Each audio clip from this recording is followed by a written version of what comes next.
बात करते हैं जी रदरफोर्ड्स एटॉमिक मॉडल के हवाले से। अब ऐसा था कि एटम के फंडामेंटल पार्टिकल्स तो बता दिए कि इलेक्ट्रॉन है, प्रोटॉन है और न्यूट्रॉन है, लेकिन उसको एज अ होल देखना कि एटम है किस तरह से बना हुआ और उसके इलेक्ट्रॉन, प्रोटॉन और न्यूट्रॉन किस तरह से हैं और कहाँ कहाँ पर अवेलेबल है। तो रदरफोर्ड ने एक एक्सपेरिमेंट किया जो कि आपको यहाँ स्क्रीन पे नजर आ रहा है। सबसे पहले तो उन्होंने एक चैम्बर लिया, ठीक है, और उसके अंदर यहाँ पर आपको एक शाइन करता हुआ सोर्स ऑफ अल्फा पार्टिकल नजर आ रहा है। अब जी ये अल्फा पार्टिकल है क्या? हीलियम का एटम वो वाला ले लें जिसके अंदर, जिसके न्यूक्लियस में सिर्फ और सिर्फ हम कहते हैं कि प्रोटॉन दो हों और इसी तरह से न्यूट्रॉन जो है वो भी दो हों, ठीक है। और इसके जब हम शेल को देखें, ठीक है, हीलियम का एटम बनाते हैं तो उसके शेल में भी दो इलेक्ट्रॉन होते हैं क्योंकि प्रोटॉन जो है वो दो है। तो एक एटम को जब हम बताते हैं कि एज अ होल न्यूट्रल होता है तो दो प्रोटॉन है तो दो ही न्यूट्रॉन होंगे। अब इन दो इलेक्ट्रॉन को अगर हम क्या कर दें जी, रिमूव कर दें, तो ये जो पीछे हमारे पास बच जाएगा ये हीलियम +2 हम इसको कह देंगे, क्योंकि सिर्फ और सिर्फ ये न्यूक्लियस वाला पार्ट इसका बाकी बच गया है तो ये हीलियम ही।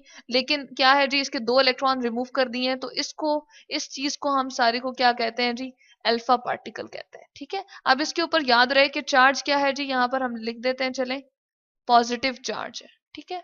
तो यहाँ पर हम क्या दे रहे हैं जी, ढेर सारे हम पॉजिटिव चार्ज वाले पार्टिकल्स को किसके ऊपर बम्बार्ड कर रहे हैं, किसके ऊपर हम जाकर कोलाइड करवा रहे हैं, कोशिश करेंगे। थिन गोल्ड फॉइल है, सोने की बनी हुई एक आपको यहाँ पर फॉइल सी नजर आ रही है, जिस तरह प्लेट सी होती है, पतली सी, पेपर लाइक बिल्कुल हम कह सकते हैं, जिस तरह आपकी कागज होता है, जिस तरह बुक का एक पेपर होता है, उस तरह की सोने की बनी हुई यहाँ पर फॉइल सी होती है, ठीक है।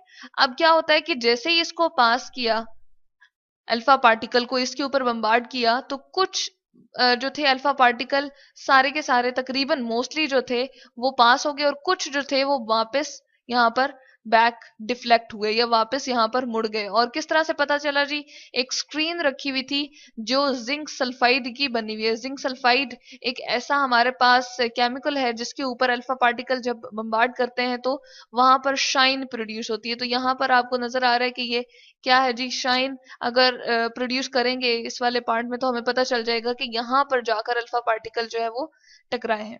तो इससे क्या पता चला, यहाँ पर उसने जो ऑब्जर्वेशन की थी वो दो की थी, कि अगर बहुत ज्यादा हम देते हैं अल्फा पार्टिकल तो वो क्या करते हैं जी, मोस्टली जो है वो उसमें से, उस गोल्ड फॉइल में से अनडिफ्लेक्टेड होकर पास हो जाते हैं। तो हम कहते हैं कि यहाँ पर पास अनडिफ्लेक्टली, या हम कह सकते हैं कि अनडिफ्लेक्शन उनमें होती है, कोई वो डिफ्लेक्ट नहीं होते। और हम क्या देखते हैं उनमें, अनडिफ्लेक्शन का एक प्रोसेस देखते हैं, यानी कि वो किसी भी एंगल पर वापस नहीं मुड़े बल्कि उसमें से पास हो गए हैं, गुजर गए हैं। तो इसको हम ये भी लिख सकते हैं कि उसमें से पास ऑन हो गए हैं, गुजर गए हैं उसमें से। मोस्टली हमारे पास जो है वो इसी तरह से अल्फा पार्टिकल करेंगे कि बीच में से गुजर जाएंगे। और कुछ ऑब्जर्वेशन उसने की थी कि फ्यू जो थे, यानी कि कुछ पार्टिकल जो थे वो क्या हुए थे जी, डिफ्लेक्ट हो गए थे बैक। तो हम कह सकते हैं फ्यू पार्टिकल्स, हम यहाँ पर लिख देते हैं पार्टिकल्स डिफ्लेक्टेड बैक, यानी कि वापस मुड़ गए थे, वापस आ गए थे, बैक की तरफ मूव कर गए थे, ठीक है। तो उसको हम कहते हैं डिफ्लेक्टेड बैक। जहां पर आपको तकरीबन 3 के करीब यहाँ पर नजर आ रहे हैं कि जो वापस आए हैं, ठीक है। तो ये उसने एक्सपेरिमेंट किया था और जी उसको एक्सपेरिमेंट ये करते हुए ये पता चला कि कुछ जो है वो इसमें से पास ऑन हो जाएंगे मोस्टली, बल्कि तकरीबन ज्यादा से ज्यादा जो है वो पास हो जाएंगे अल्फा पार्टिकल, और कुछ जो है वो बैक साइड पे यानी कि पीछे की तरफ आ जाएंगे। अब उन्होंने इससे क्या कंक्लूजन क्या निकाली या रिजल्ट निकाला क्या, वो देखते हैं जी। उसके लिए हम एक और फिगर देख लेते हैं। उन्होंने इस तरह से कंसिडर किया कि ये जो गोल्ड फॉइल थी, जो हमने सोने की एक हम कहते हैं कि पेपर लाइक उन्होंने मटेरियल लिया था, ये कहते हैं जी इसको गोल्ड फॉइल उन्होंने क्या दिया था, ठीक है।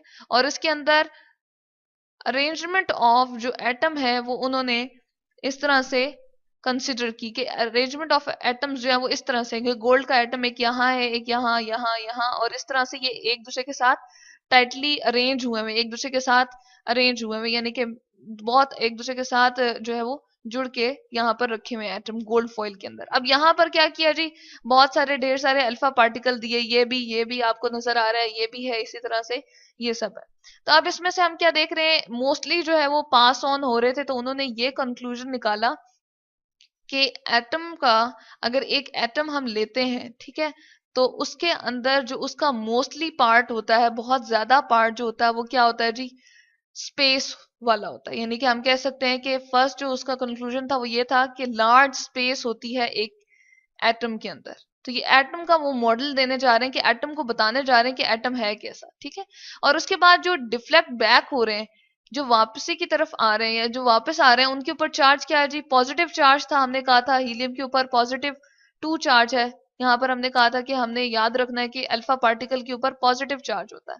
तो अब वापस मुड़ने वालों का क्या ऐसे शो हो रहा है कि क्या वो बिहेवियर शो करें कि यकीनन जरूर यहाँ पर भी सेंटर में या कुछ इस तरह से कोई पॉजिटिव पार्ट था जिसकी वजह से वो डिफ्लेक्ट बैक हुए, जिसकी वजह से वो रिपल्जन, उनको रिपल्जन यानी कि यहाँ पर महसूस हुई और रिपेल बैक हो गए। तो इस तरह से उन्होंने कंसिडर किया यहाँ पर कि इसके सेंटर में, एटम के सेंटर में कोई ऐसा पार्ट है जो कि क्या है, पॉजिटिव चार्ज वाला है। तो हम यहाँ पर लिख देते हैं पॉजिटिवली चार्ज्ड, क्या है जी, इसका सेंटर होता है एटम का, जिसका नाम उनको क्या उन्होंने क्या दे दिया था जी, चार्ज्ड। यहाँ पर हम लिख देते हैं सेंटर, और उसका नाम उन्होंने रख दिया जी न्यूक्लियस। तो यहाँ पर हम लिख देते हैं उन्होंने इसका नाम दिया है न्यूक्लियस। यानी कि सेंटर में हमारे पास क्या होता है, न्यूक्लियस होता है, और न्यूक्लियस के ऊपर क्या चार्ज होगा जी, पॉजिटिव, और बाकी सारी क्या होती है, वो लार्ज एम्प्टी स्पेस होती है।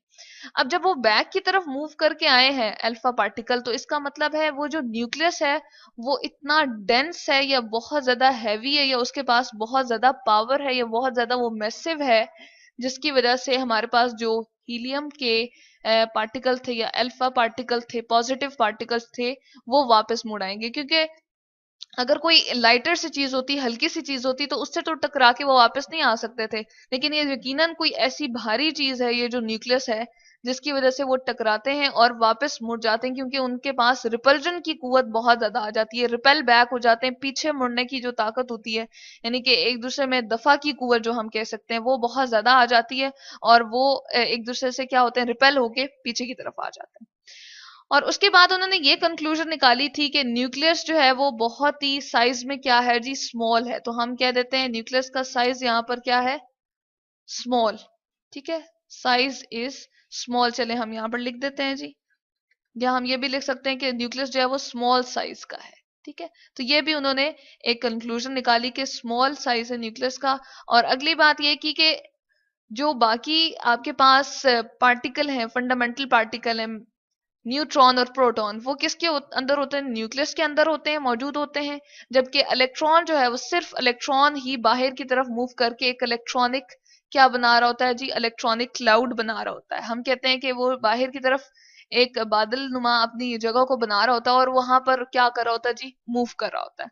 तो ये कुछ कंक्लूजन्स थी जिसकी वजह से पता चला कि रदरफोर्ड ने एक डेवलप किया कि एटम का मॉडल किस तरह से होना चाहिए और एटम के अंदर जो पार्टिकल है वो किस तरह से अरेंज है। और वो किसके थ्रू उन्होंने किया जी, एक गोल्ड फॉइल ली थी और उसके ऊपर अल्फा पार्टिकल को बम्बार्ड करके, यानी कि उसके साथ टकरा के, और देखा था किस तरह से डिफ्लेक्शन उनमें आ रही है, या कुछ मुड़ के वापस आ रहे हैं या मुड़ के नहीं आ रहे, कुछ जो है वो स्ट्रेट अवे पास ऑन हो रहे हैं। तो इस वजह से उनको पता चला कि रदरफोर्ड ने डेवलप किया कि एटम का एक मॉडल किस तरह से होना चाहिए।